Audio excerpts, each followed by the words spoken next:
Welcome to the show. My name is James Nielsen Watt, and in this show, we interview interesting, inspiring, and successful people so you can learn the secrets to success and can play the game of life, business, health, and happiness better. And the philosophy we take here is if I'm leveling up my game, you get to level up yours as well. So get ready to listen to some inspiring people who have figured out how to have success in all areas of life: health, happiness, wealth, business. We're going to be interviewing them in this show so that you can learn the secrets to success that they share with practical advice that you can take and use today. So if you enjoy the show, please subscribe, please leave us a review, and please share it with your friends, because if I can help you and you can help others, then we can help more people together and we can all level up our game together. My guest today is a career expert and national radio host of the Ken Coleman Show, Mr. Ken Coleman. As America's career coach, Ken helps callers discover what they do best so they can do the work that they love and produce the results that matter most to them. Since 2014, Ken has served at Ramsey Solutions and helped thousands discover what it is that they were created to do and how to land their dream job. He's also the author of One Question: Life-Changing Answers from Today's Leading Voices. At Ramsey Solutions, he hosts the Ken Coleman Show, a nationally syndicated radio show part of the Ramsey Network that airs in more than 35 cities across the US every weekday. He's also appeared on shows like Fox and Friends, Yahoo Finance, and The Rachel Ray Show. He's the contributing writer for theladders.com and speaks to large audiences across the country on topics like personal development, career, and leadership. Welcome to the show, Ken. Super excited to have you on, my friend. Well, excited to be with you. Can you give us a bit of your backstory? I know that you're doing some interesting things now, but that kind of always been the way. How did you get to where you are now? Well, the short version of that long, windy story is I felt as a high schooler that I was going to have a long future in politics, public office, work in the system a little bit, and then run for office at some point, and serve the public through public policy. And so I went on that path and had some success, and was in my mid-20s on the path, and began to get a bit disenfranchised with the system. You get close enough to it, you get in it, and you got all these ideal values, and you got ideal expectations and ideal outcomes and all these things, and they don't come true, and it becomes very disheartening. And that's what happened to me. And so I began to question whether politics was the path. I was in the private sector, working in business, kind of building that resume to potentially run for office one day anyway. So I kind of just went through the motions, and I just didn't feel like it was the place I was supposed to go, but I didn't have total clarity, and I had kids and babies and all this kind of stuff. And I just wasn't dealing with it. And it got to the point where I realized, so time goes on, and I'm in my early 30s, and I know for a fact it's not politics. And so now I'm a bit more urgent about it and trying to figure out, if it's not politics, what is it? Because I've been on this path, very clear path, very clear goals for a long time. And then all of a sudden, for that to, the conclusion to come to you so clearly that this is not it, that's a very, very disheartening season of life. And so spent about 2 years wrestling with it, and figured out that, it's broadcasting. But the problem with that is I don't have any background in it, no experience, no training, nothing. And how am I going to do that and take care of my wife and 3 babies? How does that even happen? Is it too late? Am I delusional? What's going on? Am I having an early midlife crisis? And so the process of self-discovery led me to broadcasting, and then ultimately to realize that it wasn't sports broadcasting, but it was to broadcast over the airwaves, television, radio, of course, podcast, to help people go through the process that I learned for myself, which is, how do you figure out the answer to that question? What should I do with my life? Are there multiple answers?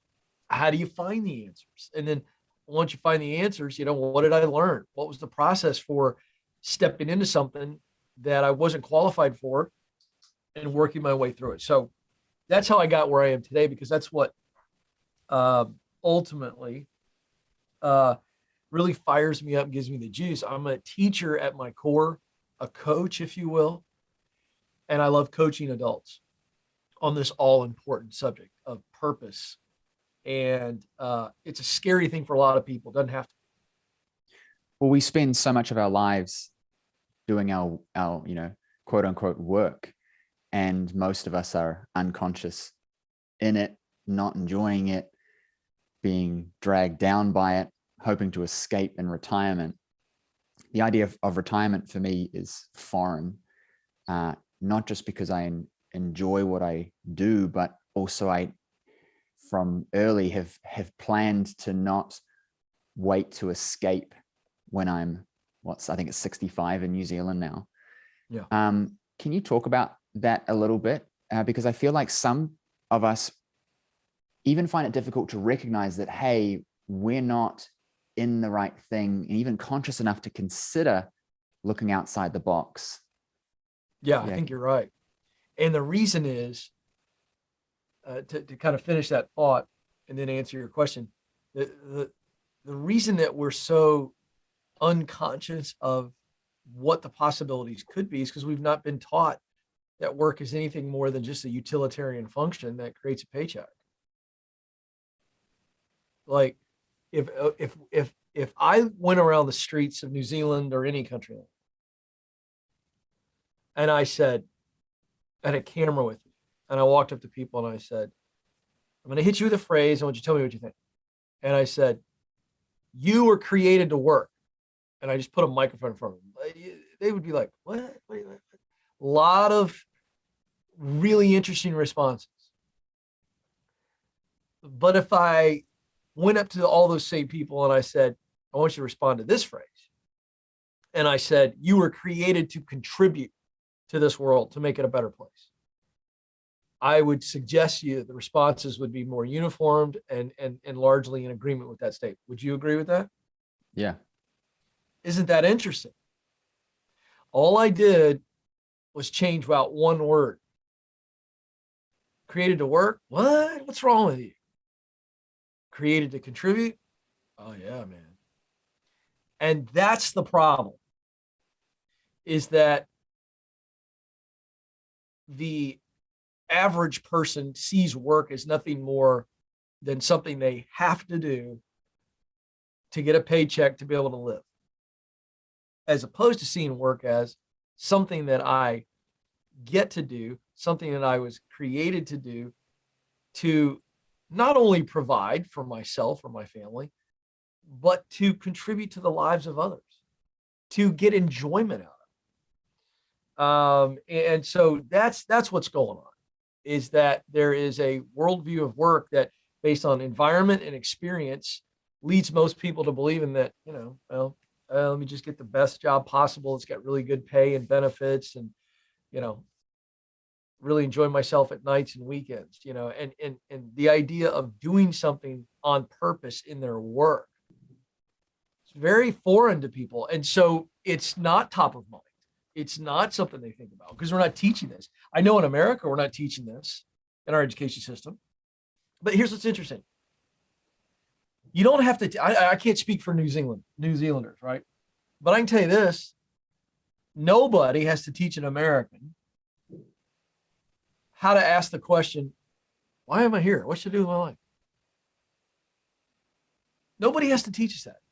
And I think it's true. I'm having a little bit of fun. That's not an American idea. The idea is that what is inside of us humans that we all at some point go, what should I do with my life? We don't have to teach a toddler to say no or to steal a toy from another kid either. So that's in us. And so is this wondering.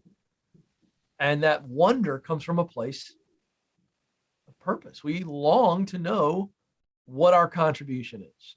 And I'm trying to turn as many people on to the idea that there is purpose, not just in your relational life, but your professional life. I had Cameron Herold on the show recently, who scaled 1-800-GOT-JUNK. And the similar concepts came up around the ideas of contribution. And when we're talking about employees, for example, those that are there to do work don't do very well. Those who are there and they're part of a mission, they're contributing, they take ownership and they do very well. And so we were discussing, how do we hire for that and train for that, et cetera, et cetera. And he was talking about start with vision. The reason I'm bringing this up is I feel like there's great overlap with this one from the employer, like me hiring people, standpoint, and the other from the actual person of, well, how do I feel like I'm creating contribution? Because that's where like we said, people get the juice. How do we maybe find it in ourselves? Do we try and get hyped up and motivated? Do we just start questioning? What's your advice there? Well, we look inward. So the answer to this is all introspection. It's 3 indicators: talent, passion, mission. So think of these indicators as big giant clues. Maybe think of them as gauges on your car dashboard, right? You look at your dash and you get your key, you get your fuel, your oil, whatever. So everybody comes into this world with talent. Raw, yes, but it can be honed into skill. Nobody disputes that. Nobody can dispute that. Everybody's got something that they do well. We're not talking about measuring against anybody else. We're talking about it comes easy for us. We do it well. People compliment us for these talents. So talents are tools. When we hone the raw talent into skills, they go from being a screwdriver to a power drill, right? And that's what we use to do work. Passion is the second indicator, and that's work we love. So there's all kinds of work. There's work that I can't stand to do. Conversely, there is work that I really love to do. I get excited thinking about the work. When I'm in the middle of the work, time seems to stand still. That's passion. I love the work itself. I love speaking. I love writing. I love coaching. I just love it. I can be exhausted. Do 5 hours of broadcast and walk out in the hall. Somebody that's just watched the show, and they catch me and I'm brain dead, and they ask me for advice. I don't have to summon any willpower.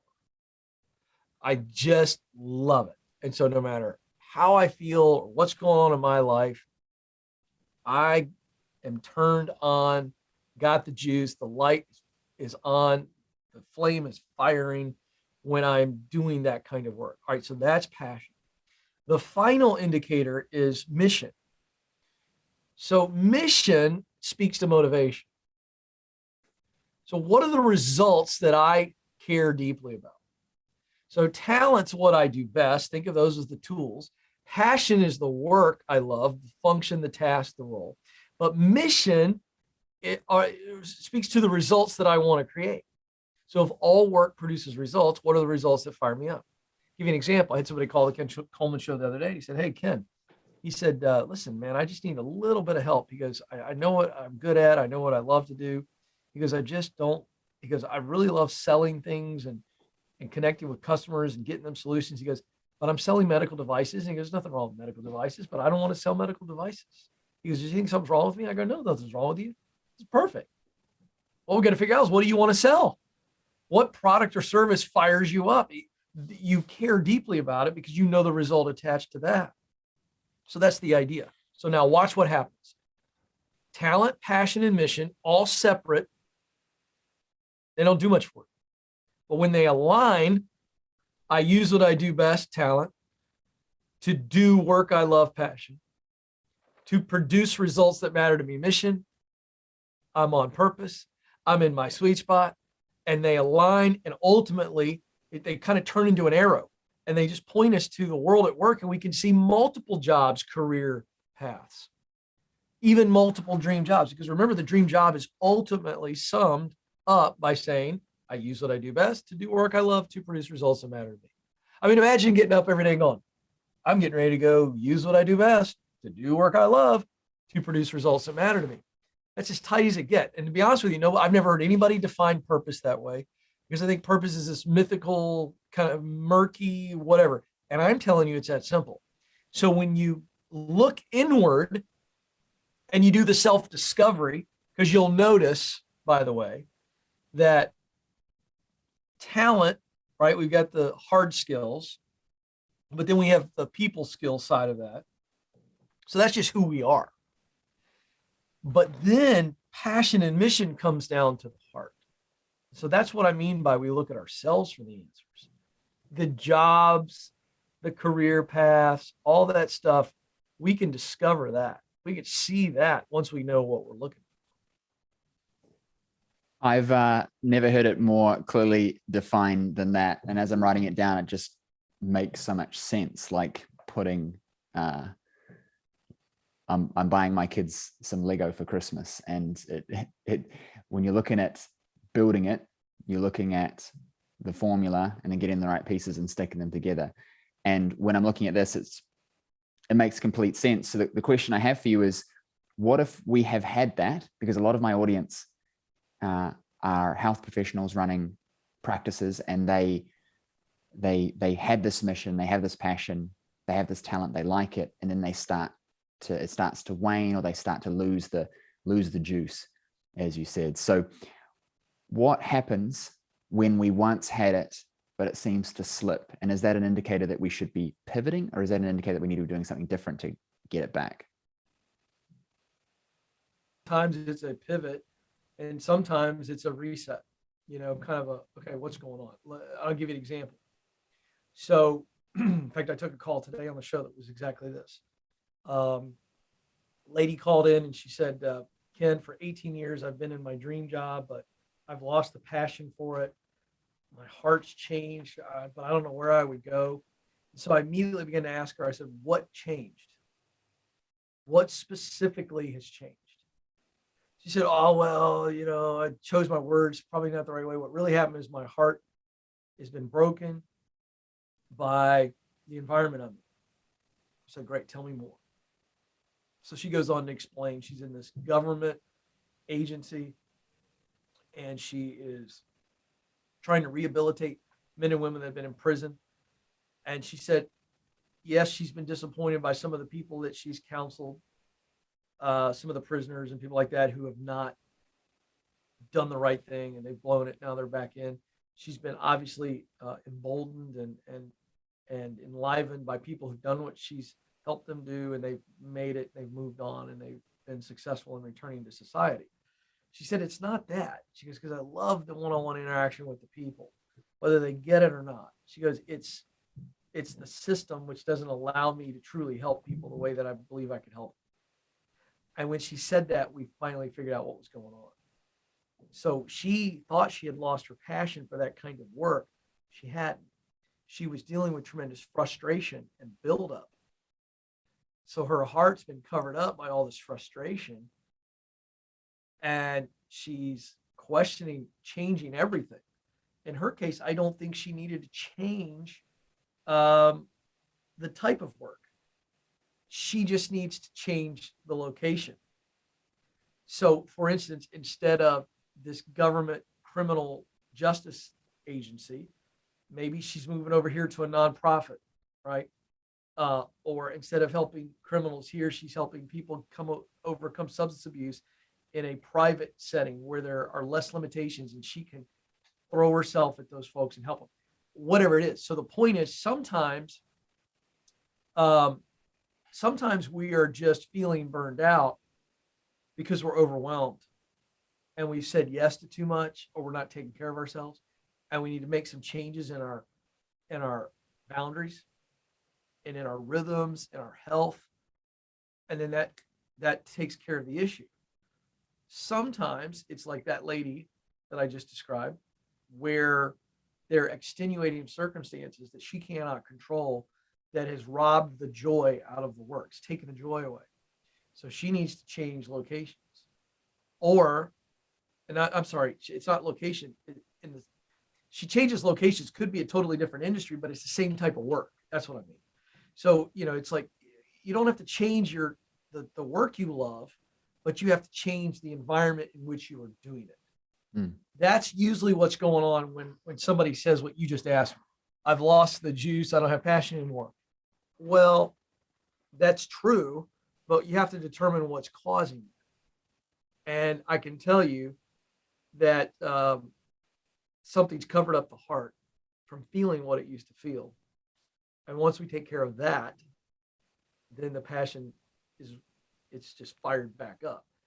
And that's really what's going on. If I put my hand on my heart right now, I just have one shirt on. And if I put my hand on my heart right here and I'm quiet, I can feel my heart. But if you give me 6 or 7 heavy coats or heavy blankets and I put them on my chest, and then I take my hand and I press as hard as I can, I won't feel my heart, but I know my heart's there. I know it's working because I'm talking to you. That's what's going on. Extenuating circumstances or self-made circumstances are covering up our heart. And it becomes very confusing. We think, oh, the answer is eject, when sometimes that's not the answer. That's what stress does, right? Is it creates a dampening sometimes of the actual feelings, the actual things that are going on, whether it's about your spouse, your job, your kids, yourself. And when we peel the layers back and get clarity on what's actually going on, we can remember, hey, the still feels good. There's just some stuff. And so maybe, like you said, location, the perspective, something needs to shift with it, because it's not the thing, it's everything else. So yeah. I just wanted to circle back to something we talked about before, with how we perceive these things, how we make decisions around our work. We talked about, we created to work, we created to contribute. And I don't know where I heard it, and I feel like it's true, but I feel like I haven't researched enough to know. But there was this idea that the schooling system was developed to develop us into factory workers. The bell goes off at a certain time for lunchtime. You raise your hand to go to the bathroom. We start here, we finish there. And it's conditioning us in an old way of being, and now we're in a new environment with new opportunities, but we're still conditioning our kids that way. How much have you heard that, first of all? Would you subscribe to that? And how much do you think how we go through school influences what we think is possible and how we should do our work? Because, for example, I'm an entrepreneurial, and I didn't do well at school in terms of report cards. I got great grades because I'm intelligent, but it was always James could work harder, James doesn't concentrate, James disrupts. And it's because the environment wasn't fitting to my talents, etc. Can you speak a bit to this? Oh, I love this. So yeah, there was nothing wrong with James. It's that you were forcing James, who's a boy, number one, a young boy, number two, and he's a human, number three. And you take all those and smash them together, and that person is not designed to be in a classroom for 6 hours a day. They're just not. So that's part of it. Part of it is the way that James is wired, the way he thinks. He's interested in solving problems, but it's not the kind of problems you got in this textbook right here. And so if we found problems that you were excited about solving as a kid, none of those comments would have been made about you. So instead of teaching book knowledge, I think we ought to be teaching kids how to think, how to critically solve problems, how to explore. And I'm going to speak to the United States right now because that's all I can speak to. The number one problem with the United States education system is that we are teaching kids how to be test takers, not pathfinders. Now I'm just going to let that sink in. That's all we do. We are unintentionally beating the curiosity out of our kids in the United States, because curiosity is not fueled when you teach a kid how to memorize. There's no curiosity being engaged when you memorize. It's mind-numbing. It's robotic. It's not human. We're not made to memorize. We just aren't. We were made to explore and to create. And there's not much difference, by the way, between exploring and create. It really is if you think about it. And so my take on this is that we are conditioning kids first and foremost to not use their curiosity. We are conditioning kids to become test takers, where all of the pressure in life is about, do I pass the test? Do I pass the test? Do I pass the test? By the time they reach the ninth grade, this is in the United States, all of this cultural pressure is, okay, your grades count now. It's all going on your transcripts. So you get in a good college, and you got to get in a good college, you get a good degree so you can have a good life. This is essentially what's being said. And it's the biggest bunch of crap in the world. Because what it does is it creates a human being who then goes, okay, my total reason for being and my total focus is to get a safe job with good benefits and 401k options. And the way I'm going to get that is by conforming to the system and doing my best to memorize, and regurgitate a bunch of stuff that I'm never going to use,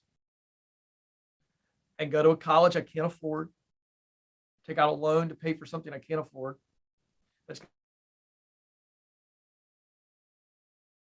maybe longer. That's what's going on.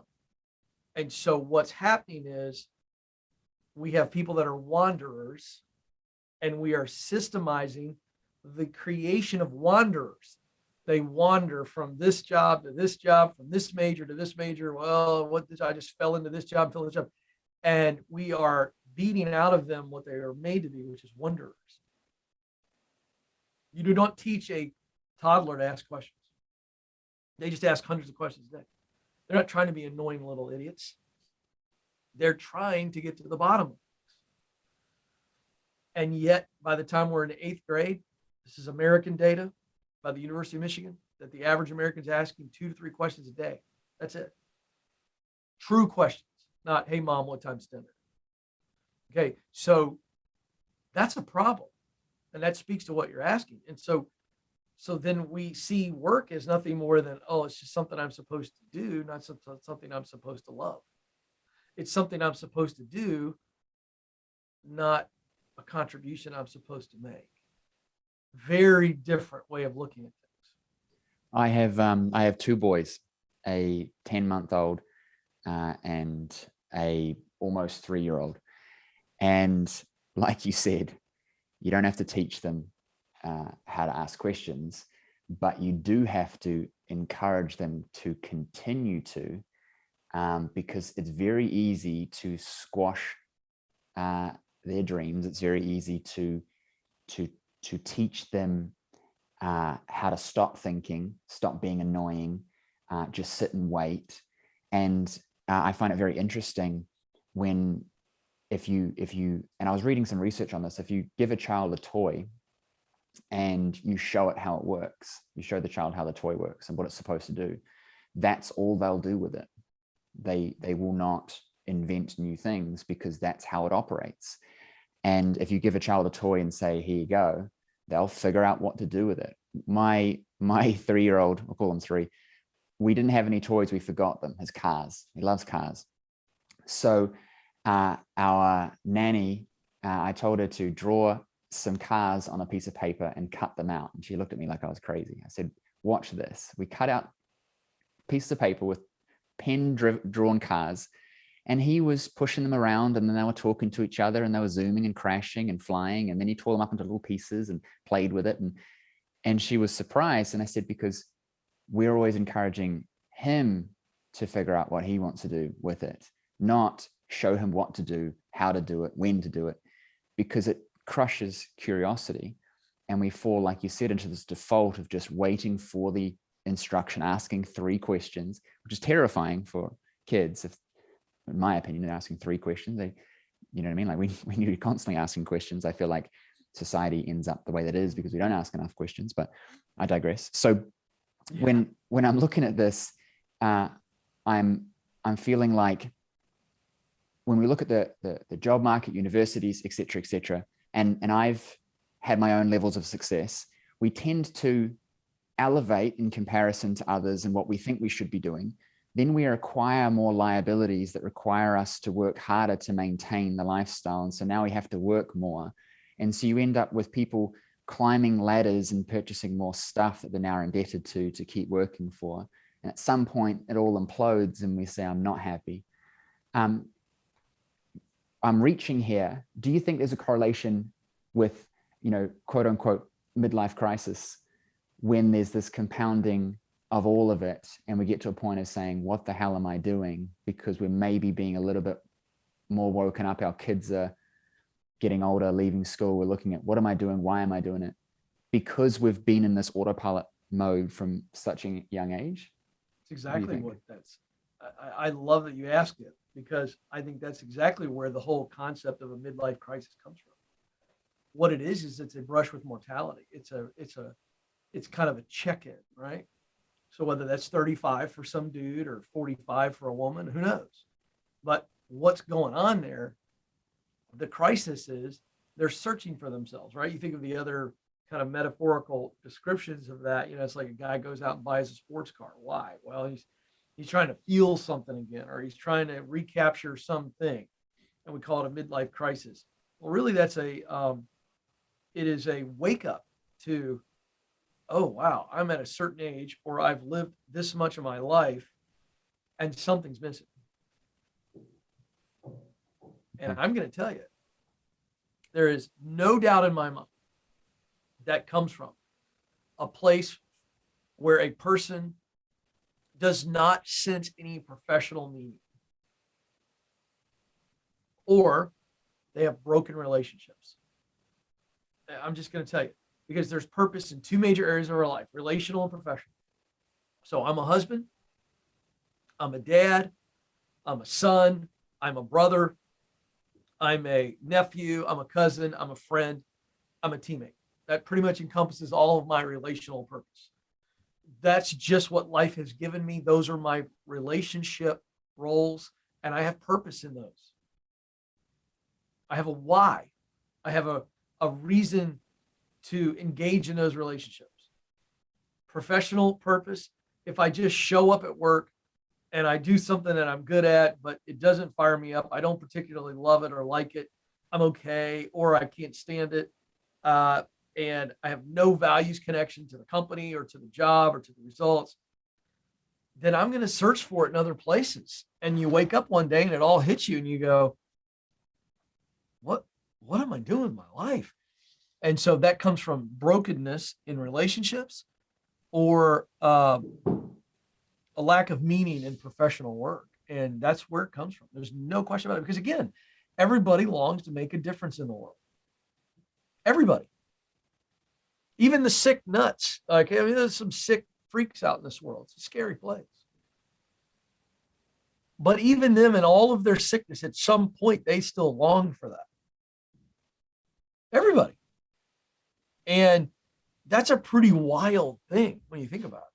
So, man, I have interviews like this and I start thinking about how much work I've got to do, and I know I'm not going to be able to solve this problem, but I'm going to try to help as many people as possible realize that there is tremendous meaning that's waiting for you by just simply creating a positive result through work.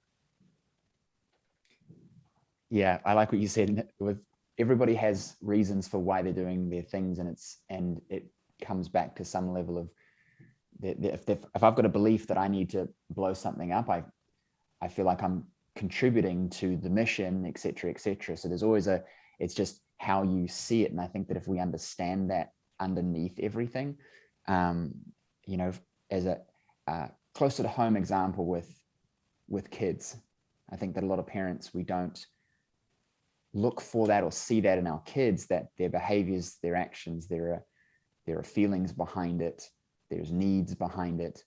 And often the worst behaving kids are the ones who need the most connection, because they're having to escalate to reach out to that. And as you said, it's kind of coming to me, right? This feeling of wanting to feel part of and contribute to what's happening. I see it with my toddler. If we are having conversations and he's not part of it, and it can make him start to act differently as he's wanting to contribute to the energy of the room, the conversation. He wants to be a part of it. And I think that when my wife does a lot of child development stuff. And so I know I'm mentioning this a lot, but we have these conversations all the time. I feel like it starts then in how we're approached by the big people around us, and then how we're approached by our colleagues who have also been approached like that as children, and accumulates over time to either we find ourselves and we become change makers, or we don't, and we internalize, and which then perpetuates the cycle. If somebody's listening to this and they're thinking, you know what, this is making a ton of sense. I'm wanting to find a bit more purpose behind what I'm doing. I know we talked about talent, passion, mission creates that purpose. What would be one thing that you could say that could help somebody just begin the process? Like they're overwhelmed, they're stressed, they're tired, but I feel like there's a little bit of light and I'm wanting to expand it. What would you tell them? Well, what I would tell them is to begin to think of the people they most want to help. Because, at the end of this contribution is always a person, whether it's direct or indirect. So for instance, if you take what I do, okay, so I'm on the radio every day, I speak, I'm on television and write books and all these things. But I work with an amazing team. I can't do that on my own. I stand on the shoulders of some amazing people. And so there's a guy that does all the changes to my website and writes the code and develops all the stuff for all the free resources and any paid resource that I have at my website. Well, if that guy starts feeling down about himself, and he starts feeling like, well, what I do doesn't help people, the first thing I'm going to say to him is, dude, you have as much impact on the people that I get to help as I do. Because you're the one that's writing the code that makes all this stuff even available. Okay, so quick example to kind of launch into this answer. Any work that is good and honorable is impacting people directly or indirectly. So forget for a moment the direct or indirect result on people and just think about who are the people I want to help. And so you said, Ken, what would you tell them? Because when you get this whole purpose thing, you still have to begin to explore. And so you've got to ask yourself, who are the people that I really want to contribute goodness to? Just think about it. Some of you may be thinking small business owners. Some of you may be thinking women who need makeup or their hair styled or done. Some of you may be thinking men and women who struggle with substance abuse. Some of you may be thinking customers who need a website. Doesn't matter. Who are the people that you want to help? Think about it. Let your heart answer that question. It won't be long. It'll come to you. Just keep asking, who are the people that I most want to help? All right. Second question. What's the problem they have? Because you've already done this. So this is just a deeper level question. What's the problem those people have or the desire that they have? Problem or desire? Okay.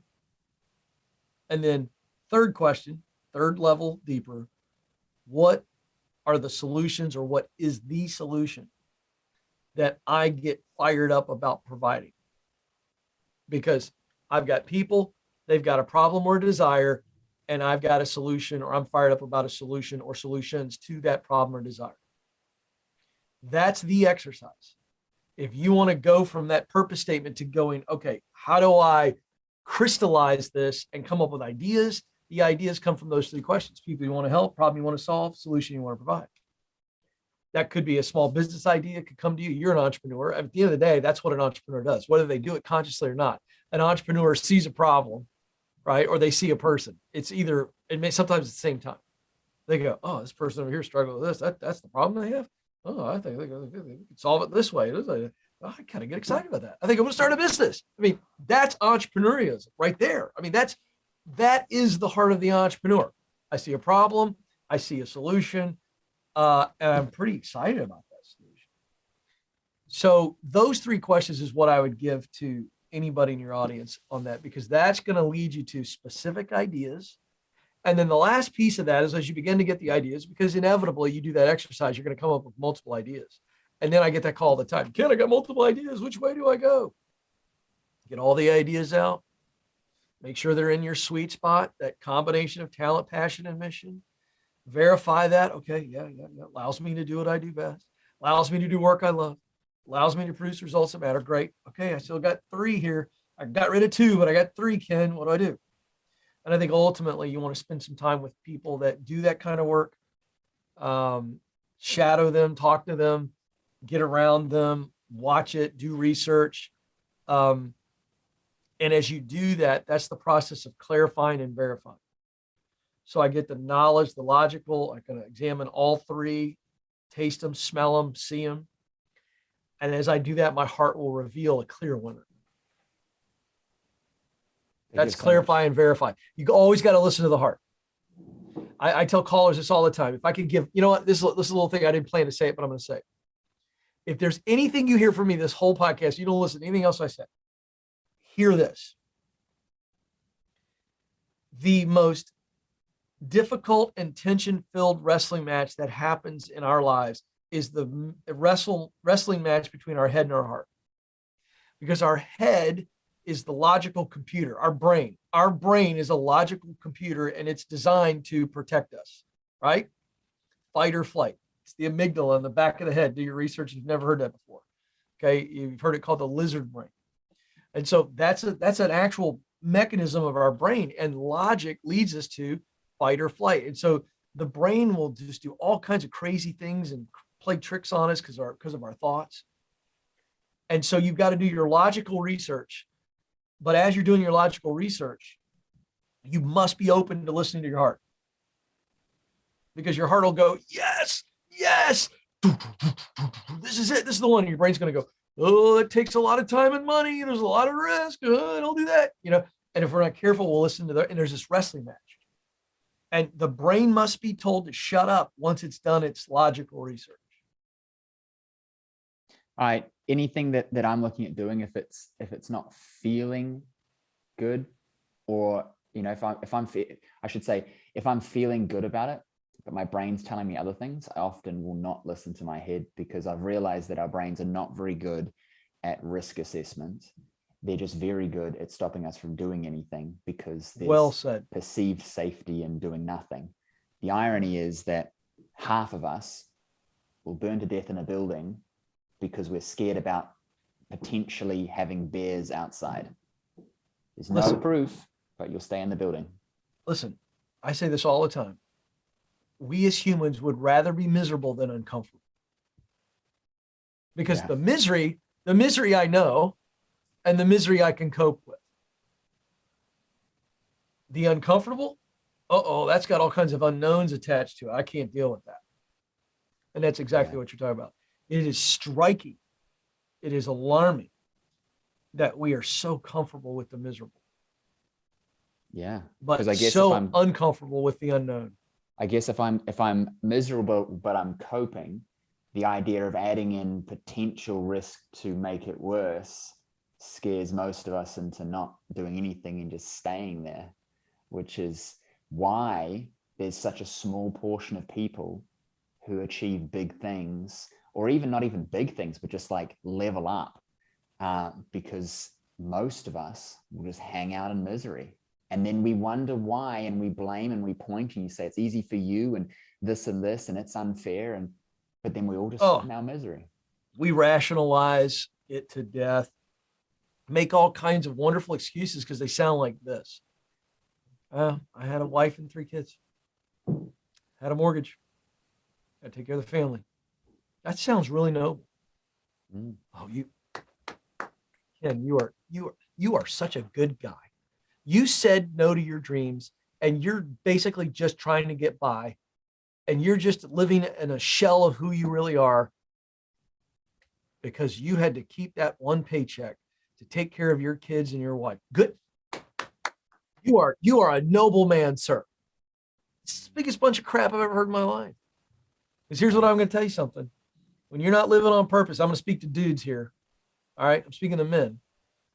If you're not living on purpose, you are big time subject to distraction, the kind of distraction that'll ruin your personal life. I'm just going to tell you, I mean, I know that's uncomfortable for some of you, but that's a fact.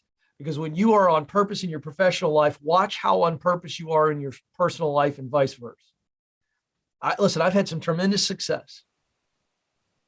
Um, and I've got stuff going on in my personal life, just like everybody else. And there are times where it's really hard to come in and focus on helping other people when something's going on in my personal life. But it is my purpose in my personal life that keeps me grounded so I can come in and do the job. And then when I get in here, I get focused on the people that I was created to equip and help, and I'm blessed to get to talk to every day. And so I get focused on them. And then it just gives me even more juice and more purpose in my personal life. And so I'm just going to put that out there, because a lot of the personal destruction we have in our personal lives is a result of no meaning in our professional lives. And we're trying to distract ourselves, medicate ourselves, whatever. And that's the distraction. And sometimes we may avoid distraction, but then we bring all that crap home with us, and we treat our kids and our wife in a way that we would never dream of treating, because we're just so numb and we're so miserable over in this area of our life. So it's all connected. Well, if you're not on purpose, you're not getting this positive feedback. You start to look for variety. You have that midlife crisis like we talked about, but middle of the day crisis, and you distract yourself with stuff that's short term, and that's dangerous. I agree. As men, it's very dangerous, because we will fixate on finding something that gives us a sense of purpose, even if in the moment it can ruin everything. And could be a woman, could be substances, could be financial risk, gambling. I mean, the stories just go and go and go. And underneath all of that is a desire to medicate something. And distractions are dangerous, man. Dangerous. So last question I want to ask you is, what's the most important thing that you ever learned? Oh, I love this question. This is so good. Without a doubt, the most important lesson I've ever been taught was taught to me by my father. I'll give you the super fast story. I'm probably 7 years of age. I was 7. I remember now. I was 7. And I was playing soccer for the first time. And I'm a little guy. I'm just a little guy. I've always been little. I'm just, I'm like 5'8.5". So imagine me as a 7-year-old. I look like I was 5. All right. Teeny little kid. And I'm playing in a 7 and 9-year-old soccer league. So I'm the youngest and the smallest. And this was back in the day in the United States where everybody didn't get equal playing time. Yeah. It was just like they played the best players. Imagine that. And so I wasn't playing, but I had the heart of a lion, the heart of a champion. I love sports. I love to play. Everybody wants to play. Everybody wants to belong. And so I was upset. I'm driving home one day from a game, and my dad could tell that I'm down. And he looks in the rearview mirror of the car and he says, "Hey, buddy, what's up?" And I can't talk, and I'm down. He's going, "Hey, get your chin up." And I look up, and he sees tears in my eyes. He says, "Hey, what's going on?" And at that point, I burst into tears. "I just want to play," something along those lines, I'm sure, choking back the sobs. And I'll never forget what he said. And it's the answer to your question. He said, "Look at me. Get your chin up. Get your chin up. Look at me." So I look up. He says, "Your time will come. Your time will come. Be patient. You're going to get older. You're going to get bigger, and you're going to get better. Don't you quit. Stay with it. Your time is coming. You're going to be a starter, and you're probably going to be a star."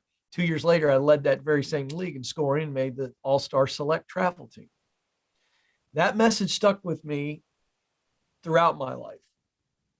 And it will stay with me until my dying day, because even now at 47, there are things I long for and things I'm aiming for and things I'm trying to do in this line of work to try to help as many people as possible. I got big visions, big dreams, big goals.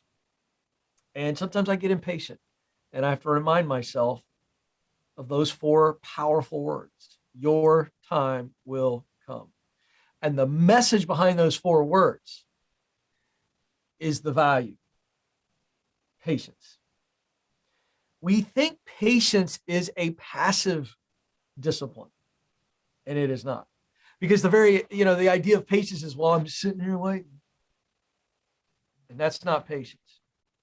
Patience is getting up every day and picking up the axe and chopping away at that monster tree Patience is staying with it throughout the day. Patience is getting back up the next day, staying with it throughout the day. Patience is getting up the next day. See, persistence is what we all kind of romanticize. I'm getting up and I'm going to keep chopping, but it's patience that allows us to honestly to keep persisting. Try persisting without patience. You'll never last in anything you do. It is patience that is the wonder drug. It's the super sauce. I mean, it's everything. And so there is no persistence without the discipline of patience. So patience is as active as persistence is. In fact, it's the fuel. Because you can't sit there, like you said, you can't just sit there and wait and go, oh, my time will come. What are you doing to allow your time to come? Well, nothing. And that's being the key. patient. Yeah. Well, but here's the deal. You are being patient by showing up. Yeah, that's what I mean. You're taking actions towards it. Yeah, you're taking action. Yeah, and you're just going to wait for it. Listen, here's the deal. I'm acting and I am expecting. In fact, I've never said it that way before. I always said waiting, but you just said something that triggered something. Patience is not waiting. Patience is expecting. That's really good. Somebody ought to write that down. I've never said that way before, but that's the difference, is that I am getting up and I'm showing up and I'm doing what I'm supposed to do. That's the persistence. But that I am patient to wait for the results. And so waiting just implies that I'm sitting around waiting for the doctor to call my name in the waiting room. But really, you know what it is? Patience is expecting. I like that. That's quotable. I'm going to use I think it is. I'm going to use that. I'm going to put that on social tonight. That's really good. Ken, I really appreciate you coming on the show. I've had a lot of fun. Where can our audience connect with you, check out your books and all your work? Well, the website is kencoleman.com, Coleman.com. Very simple, kencoleman.com. The book is From Paycheck to Purpose. We also have an assessment, the Get Clear Career Assessment, which will, in 20 minutes, walk people through the questions they need to answer to be able to fill in that purpose statement. What are your top talents? What are your top passions? What's your primary mission in your work? It's going to give you tremendous clarity. You can get those for a bundle at kencoleman.com. I think it's only $40 for the new best-selling book and that bundle. And there's all kinds of free resources there as well. And then if they want to engage with us on the World Wide Web and all the different ways to be a part of the Ken Coleman Show, I actually have taken callers many times from New Zealand on the Ken Coleman Show because of the nature of this world being very flat these days. So if I can cheer you on, feel free to call the Ken Coleman Show. You won't be the first. I appreciate you so much. There's a lot that I've learned, and go and make that quote post so I can share it before I make it, because that's great. I'm going to. That's good, man. It's really good. You brought it out of me. I'm going to make sure to have everything in the show notes. I want people to go and check this out, because I know that a lot of my listeners, they're in practice, they're serving their clients, but we all have times where we're not feeling like we're on purpose, and regaining some of that is super important, I think, for our own health, our families, not just business and achieving, but living. So thank you so much, Ken, for coming on. I appreciate you. Appreciate you, man. Keep going. Thank you for listening to today's episode. Everything shared will be in the description of the episode, so you can go and grab that. Now, if you enjoyed the show and you want to listen to more, please subscribe, because every week we're releasing new episodes with inspiring people, successful people, so you can level up your game. So subscribe, and also leave us a review. We'd love to hear feedback about the show and your thoughts and opinions there as well. Now, if you want to have more success, whether it's in your life, whether it's in your business, we run live trainings every single week where you can get access to me to coach you through everything from health, wealth, success, business. We're doing topics on all things that you need to live a better, more inspired and successful life. Live trainings every single week. Just visit jamesnielsenwatt.com/live and you can get access to that. Now, there's also a ton of resources that you get for just listening to the show. All of that will be in the description. So if you're watching this on YouTube, check the description. If you're listening to this episode, check the description. We've got a load of resources there for you to have more success in your life, whether it's relationships, investing, or in business. I'll see you on the next episode. And as always, subscribe, leave a review, and tell your friends, because there's somebody else that needs to be hearing this, and maybe you're their opportunity to help them level up their game.